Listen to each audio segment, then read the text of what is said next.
Manuel, you mentioned working with farmers, unions, and other cooperative-like institutions that are part of this wider rubric of social and solidarity economy, both in Africa and the Americas.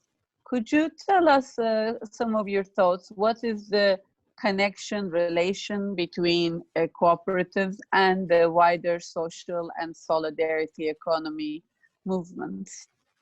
Thank you. Yes, during many years, the cooperative movement, the COPs, they always thought that they look at themselves, all the time. I mean, they didn't think about the possibilities to have relations with other organizations. This was something that I always tried to insist. And when I was regional director, during my time in VFX and during my time in ICA, because the cooperative movement, I felt that was quite isolated from the rest of the organization of the civil society. I mean, social economy and other organizations. And this was very difficult to understand for many of the COP's leaders, to understand that it's necessary to have a very close relation with other movements in order to try to influence in the public policies. Because if you want to really have influence and to get some result of your work, you have to work together with other organizations. And that was something that was difficult for many cooperative leaders to understand this. So when I was at the ICA, I started to try to convince to cooperative leaders the importance of this kind of relations. And that is the reason why I participated in the first ILO social economy in Geneva. That was many years ago. And I remember that at that time was a big discussion in ICA global about to participate or not in that big meeting. And the board of ICA Global decided not to participate. Pauline Green was the chairman of that time. And I remember that Maria Elena Chavez worked as well in ICA, and she also was not convinced of to participate in that meeting. I don't remember exactly the year, but was well, it was the first one, the first big meeting of ILO on social economy. But the board decided that, okay, if in Latin America it was very important, that kind of relations, that I could participate in that meeting. So that can show you that for many cooperative leaders, I don't know if they were afraid or what. I remember that the discussion in the ICA board was that it could be a risk that there could be another similar, something similar to Resolution 193 for social economy. So it was a kind of, like, okay, the social economy perhaps is coming to be more important than the COPs. I never understood that, but it was really, we're not convinced. To have this, to strengthen the relation with other organizations of the social economy. So in this region, we have advanced and we have very good relation with other organizations. Nowadays, it's different. Nowadays, there is already many contacts and collaboration with other organizations of the social economy. And of course, the relation with the trade unions is something that has always been a big, well, I don't know if difficult, but not always is easy, this kind of relation between the trade unions and and the COPs. I remember I was also in a meeting in Lima that the European Union organized, and some trade unions leaders were very, very critical to the COPs, you know. So I have to say there that, okay, there are fake cooperatives, cooperatives that are really not cooperative, but it's the same with the trade unions. There are trade unions that really, they are not defending the interest of the workers. There are trade unions that, well, you know, they are not really trade unions. So it's the same for the COPs and the same for the trade unions. But this relation is complicated in some countries. But anyway, it's much better nowadays. But I think that it's necessary to continue this collaboration and relation between the COPs and the other organizations of the civil society. If the COPs want to really to influence in the public policies and to have some influence in the government. You have shared the importance of alliance building, cooperation across movements to be able to influence policy, and you had a very critical role as the International Cooperative Alliance's regional director for the Americas for many years, from 2001 till 2017. No, if you could tell us about the work that you were doing with the cooperative movement in the region. What were the key issues, challenges that was facing the movement at the time during this period when you were regional director? Well, the first thing, of course, was to begin from the beginning to start the work in the region. The regional office here was created in 1990. The regional office, but have a lot of problems during the first year. So when I came to ICA 2001, the regional office had big economical problems,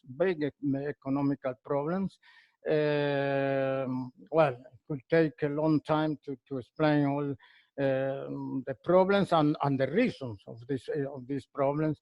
So the first thing I have to do was to fix the economy of the organization. In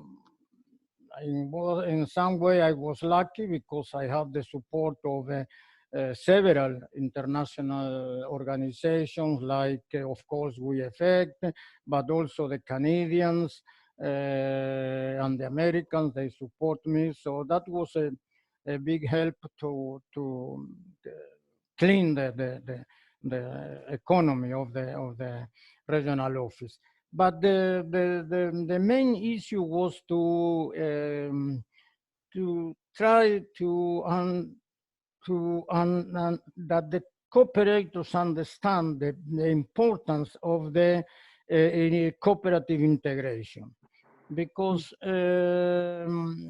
if the cooperative movement wants really to have, and I come back to the same point, influence in the public policies related to the COPs, they have to work together.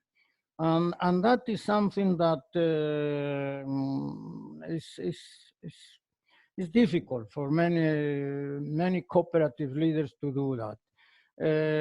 In many countries, you have confederations, you have federations, but when in their relations with the government, they present their own ideas, but they don't they work together in order to present 3, 4, 5 common points that are important for the cooperative movement. So this cooperative integration was one of the main issues to work, and still is a big problem for the cooperative movement. When you hear the actual leaders, they always say the same: the integration, but then in the practice, something happens that they don't work together. You know, something is. I don't know if they have their own agenda or what happens, but really it's difficult. The other important is the other key issue was to develop some kind of how can I say instruments, tools for education and training. Like, for example, social balance is something that here in the region is, I mean, many cooperative organizations are interested to have this. The question of governance was something that also is important and still is important. Unfortunately, you see that many cooperative organizations have big problems with governance. This is a common problem in the region. There are COPs that are managed by the president, like if they were their own enterprise. And then on the other hand, you have COPs that where the manager is the person that, you know, is almost the owner of the COP. So that question of governance is very serious. And in many cases that have the consequence to that the cooperatives disappear or have economical problems. So governance was the other important issue to try to improve the governance of the COPs. And then how the social capital of the COPs is another important issue. Many COPs have very little capital, social capital. So what to do in order to increase this? Because, as you know, the cooperatives can't go in at the market and get money for the COP. They have to get the money from the members or from activities or whatever. So that was another important thing. And then everything has to do with the legislation, because in many countries the cooperative legislation is very old, 30, 40 years. So we developed, with the collaboration of ILO, this framework for cooperative law in Latin America.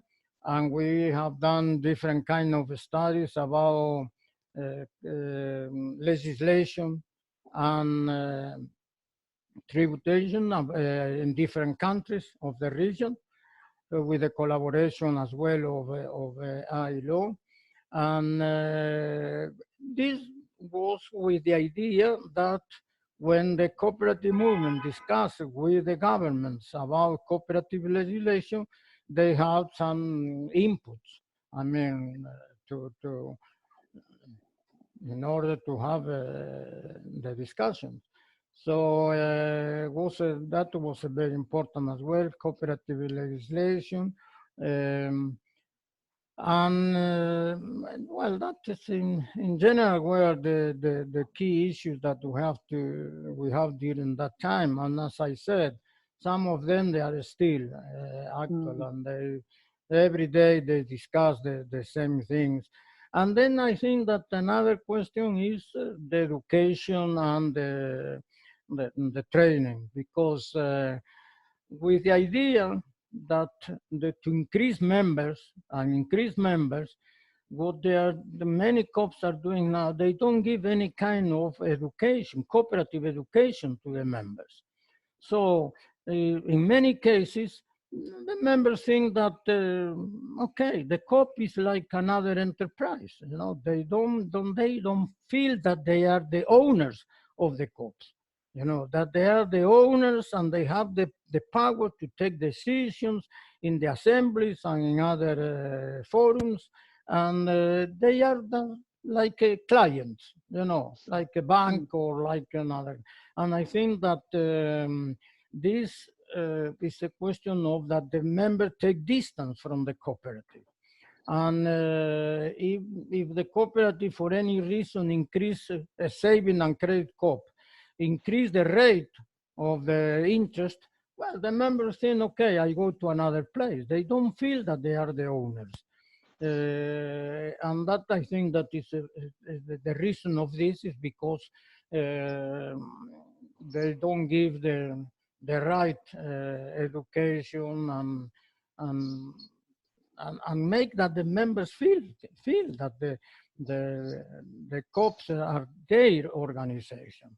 This has to do with the cooperative identity. You know, when you lose the cooperative identity, so then you think that your cooperative is like I am a member of a COP because, well, because I get a credit or something, I go there to buy products, but nothing else.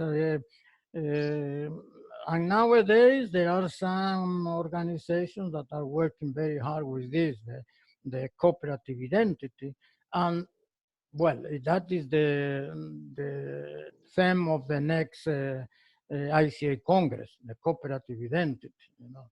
And this is because of some reason. It's because the cooperative identity is well, something is not well with that, because that is the reason why ICA took the decision to have this issue as the main theme for the next Congress. And at the same time, what I feel and I have seen that with the idea to compete with another private enterprises, the cooperatives, they use the same tools that the private enterprises, you know, because now is the competition. Well, it's okay. You have to compete with the other actors in the market. But at the same time, you have to make the difference between the COP and the private enterprises. And just to take an example of financial COP, so saving and credit, they just developed many products because the competition have that product, but not because the members need that product. I always remember a member in cooperative, saving and credit cooperative assembly, because at the end of the year, the cooperative gave some kind of money back to the members. But the guy there said, well, I don't need this money now. What I need that I have a lower rate of my loan. And, you know, and that is the reason.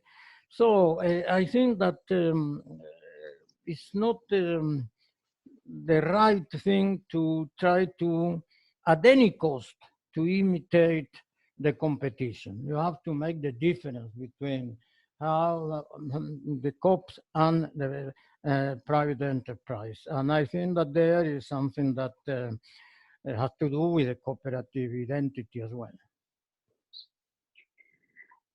Manuel, you mentioned the cooperating with the ILO, especially around the regional framework law and studies around the country, policies, legislations around cooperatives for reform and modernization of these frameworks. What do you think is the value added of the ILO from your years working with cooperatives, both with the Swedish Cooperative Center, now WeEffect, and the International Cooperative Alliance?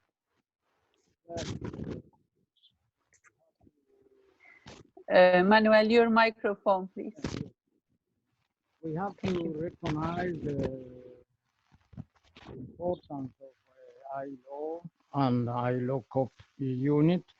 And in that sense is the collaboration, the relation between ILO, in this case ILO COP unit, but ILO in general, and the COPs are fundamental. Well, the first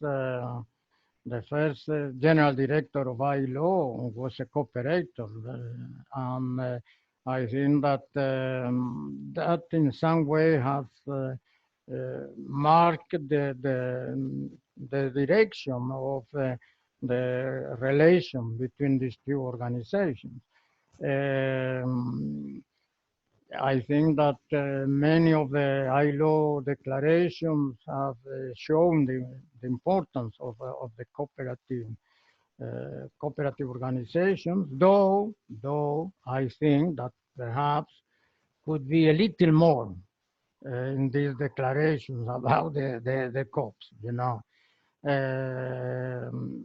And now I give you or I tell you something that I have said before in public audiences. I mean, ILO has three partners or three owners of the. They are the well, but if ILO talks so much and say the importance of the COPs, well, why not to have a fourth part in these owners of the organization, the social economy or the COPs or something, you know. I know that it's very difficult to change all this in the organizations, but apart of that, and during my time as a regional director, we have a fantastic collaboration with the ILO COP unit in Geneva, but also in the region, with the regional office in Lima, and also some project offices in some countries, especially in Bolivia, because of the development of these studies in different countries. And we have invited ILO representatives to our big meetings, you know, these conferences. You could never come, but I have invited you several times. You had brilliant cooperators from the ILO in the region, so I didn't feel it was my place, but thank you for all those wonderful invitations. Okay. So I think that the added value that this relation and cooperation has is fundamental importance for the cooperative movement, and as well for other organizations of the social economy. Perhaps it would be nice if this collaboration could increase much more, especially in different issues, you know, that ILO have a big experience. Like, for example, well, this MatCon material, or this last one that ILO have developed, could that be... is my co-op, Think Co-op, yeah.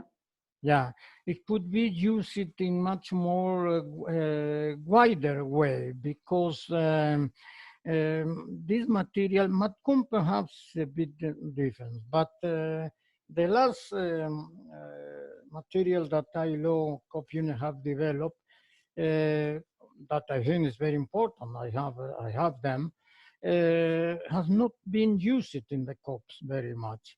So I think that it's necessary to work together with the COPs more in order to use this material. That is really important, you know, and then perhaps adapt it then to other areas of the work, because this is for agriculture mainly. but My try to co-op adapt is, them yeah. to consumer co-ops, to industrial co-ops, to other working areas, because it's very good material, but it's not very much used. And here is another problem that many times we have. I mean the COPs. We start with to develop new material when they already there are this material. You know, you can in some way you try to discover the new things when they already there are materials that they can be used. So spend money unnecessary in many cases. And that is because this material is not very well known within the COPs. And there, I think it's necessary to collaborate more, to work together more and expand it, this material within the COPs. So again, I think that has been very important, this collaboration, but it's not, I think it could be improved, this collaboration between these two organizations at the national level. Thank you for that. I think the co-op education training collaboration that you have underlined is definitely key. We have had the opportunity in recent years to connect with the bilateral co-op agencies like WeEffect, Cooper Mondo, DGRV,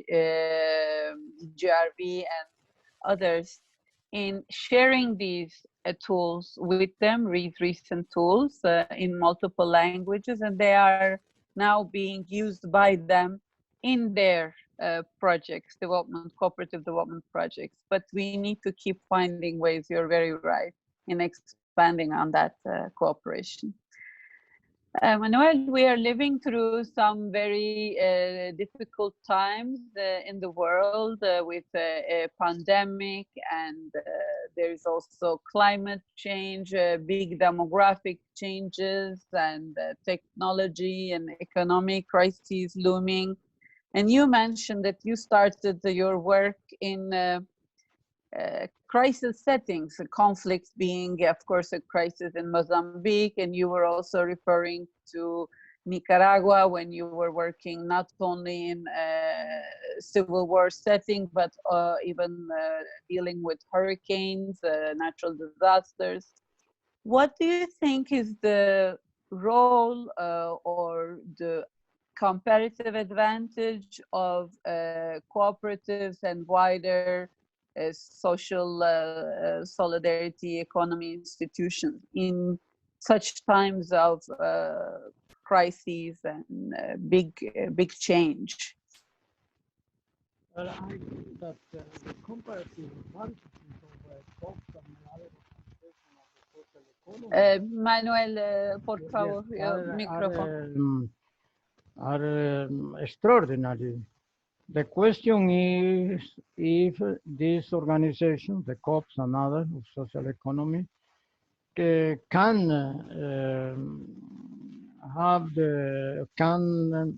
take the advantage of this comparative advantage, and I'm not sure about that.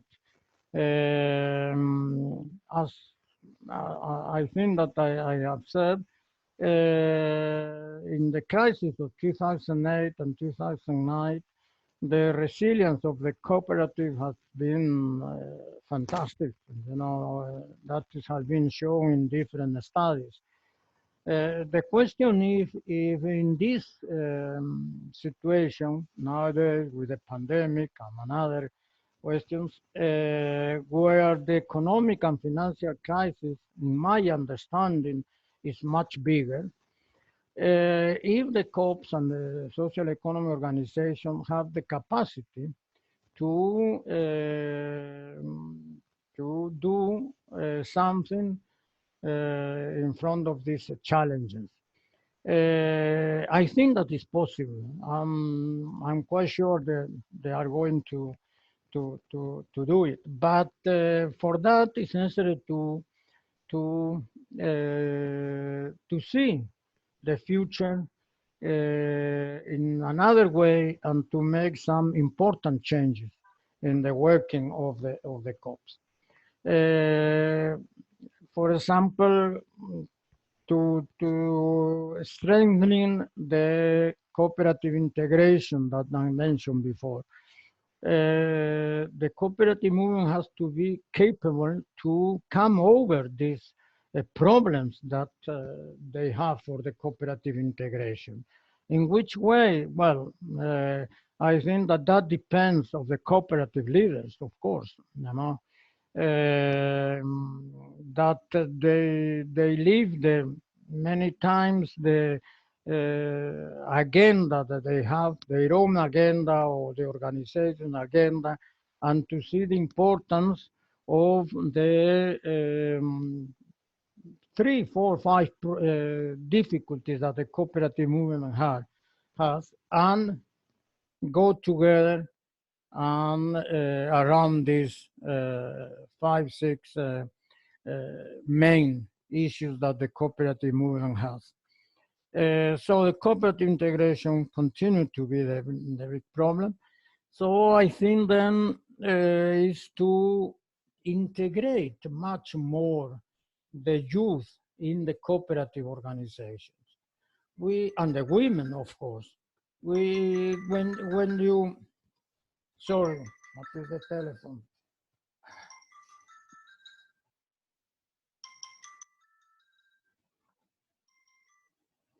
When you participate in many of the cooperative meetings, including ICA meetings and so on, all the time is talking about the importance of the youth and the importance of the women. Always, always, always. But then, in the practice, when you have, for example, to select or to choose the people that is going to participate in international meetings and so, who are the people that are going to that meetings? The same, but always, no, not women and not youth. So this ambivalence between what we say in theory and what we do in the practice. So the question of to engage the youth and try to bring them to the work of the COPs and the women as well, that is fundamental for the future of the COPs. And not only, there are two things. One is to include them in the work of the COPs, but the other thing is to start youth COPs, cooperatives, or women COPs. That is, well, there are many discussions about that. If this right to organize COPs for women or for youth, but I think that is necessary. At the same time, to include in the work of the cooperative, women and youth. There are two different things there. But in some way, the aim, the objective is the same. And why this? Because the youth people is that more engaged in all these digital developments and digital tools and so on, that are fundamental for the future of the COPs. The other thing that I think that the COPs have to work with is the cooperative platforms. You see that there are a lot of digital platforms like Uber. Well, there are many of them. Why not to start to do the same work, but as a cooperative? You know, where the people there are the owners of the organization. You know as well as I and many other people that in these digital platforms, in many cases, they exploit the people. You know, they have very bad employee conditions and so on. In Spain, they have a strike, and they have well, many problems with the people working in these platforms. because really the salaries are very bad and they are exploited. So the COPs could organize similar platforms in the cooperative way. And then something related to what I said before is to analyze very well what kind of services and products the cooperators need, the members of the organizations need, you know, because the COPs are created for, here is another problem. In many cases, the cooperatives, they become an objective itself as a cooperative. And that is wrong. The cooperatives have created to improve the living standard of the people. If they can't do that, there is no reason to have a cooperative. But many leaders and staff in the cooperative, they just want the cooperative bigger and bigger and bigger and bigger, you know. And okay, it's okay if this is to expand the work, but always with the members in the center of the organization. You know, otherwise, as I always say, the cooperative can be an objective itself. It can't be a mean itself. Just has to contribute to improve the living standard, the conditions of the members. Otherwise, there is no reason for them to exist. So that is something that they have to have in mind now for the future. And then, of course, to improve the capacity to influence advocacy with the government, the parliament, the institution for promotion of cooperatives. Now in this crisis that we have in Latin America, but also in Europe, the governments and other institutions, they give a lot of money to private enterprises, you know, just to recover of the crisis, but nothing to the COPs. So why is that? It's because the COPs has not enough, they don't have the capacity to influence in the public policies. And so they are not considered in this distribution. Now in Spain, well, the cooperative movement and the social economy especially have very good relations with the government, and they are included in these recovery projects for the economy. But in this region, with the exception of Argentina, where okay, there are very good relations between the COP movement and the different government organization institutions. But in the other countries, it's a big problem because they are not counted to get this kind of this money for the recovery of the economy. So the advocacy work is fundamental, it's important, has to be a strength. And then, of course, with everything that has to do with the innovation, in research, about new forms of cooperation, collaboration. I think that it's necessary to work much more with the members, not to consider them only as clients, as I mentioned before. I'm a member of a cooperative here in Costa Rica, and I can tell you, well, sometimes, you know, that's okay, I'm a client, I want more. No, don't care. I can give you an example. I make an investment there, and well, they didn't took any consideration, nothing. So I think that to work together much more with the members, to make them feel that they are the owners of the organization, that they have something to say, something to some kind of influence in the decisions. I know that it's not easy, especially in big COPs, you know, like Caja Popular Mexicana in Mexico. They have more than 2 million members. It's not an easy thing how to involve and to engage members, but it's necessary to do it. Caja Popular Mexicana have very good strategies to involve the members, but that is not very frequent in other cases. So, and then, as I also said before, to strengthen the collaboration with other organizations of the, not only of the social economy, social and solidarity economy, but also with other organizations of the civil society, because the COPs are a part of the civil society. They have to understand that.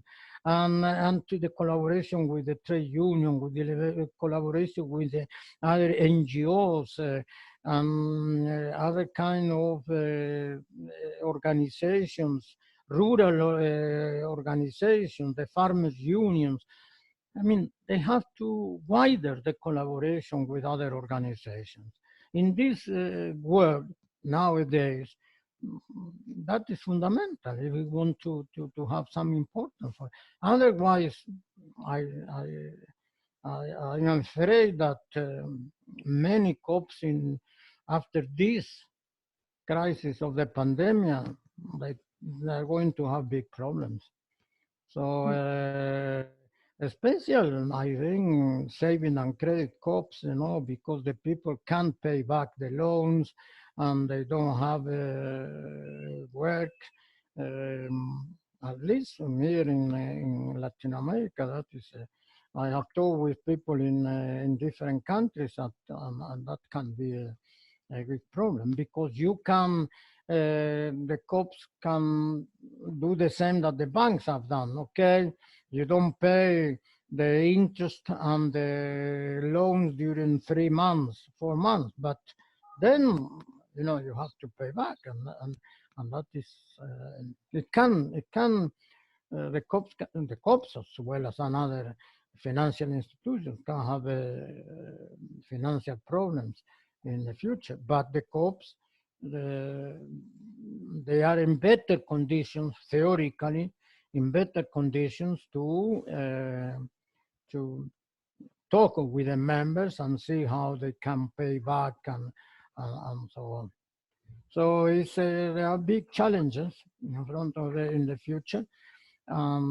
Perhaps, Simel, you feel that I have been a little critic to the COPs, but not really. I think that really they are this extraordinary organization for the people.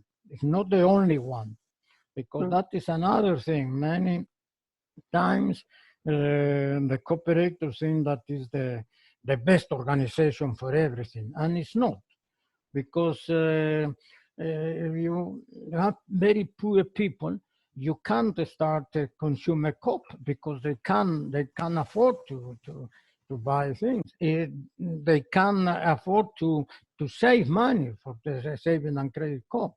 So it's necessary to understand that there are another kind of organizations that also are very good for the poor, or the poor of the poor, but the COPs can also support that kind of organizations, even if they are not members. So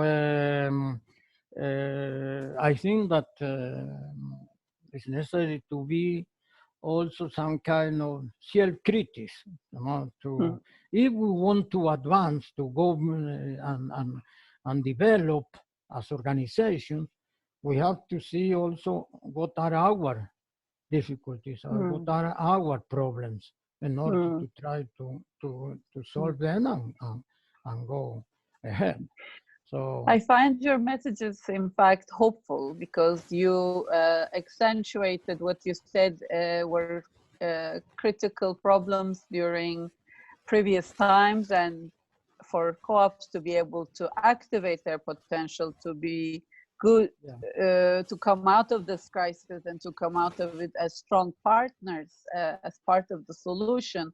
They need to integrate, educate, innovate, make space in real action for youth, young people, new generation of co-ops, but also to advocate, to show that they have something to offer along with other civil society, social economy, but also private sector institutions. So I find your messages very hopeful, in fact, Manuel. Thank you so much for taking the time, and we look forward to continuing our collaboration with you.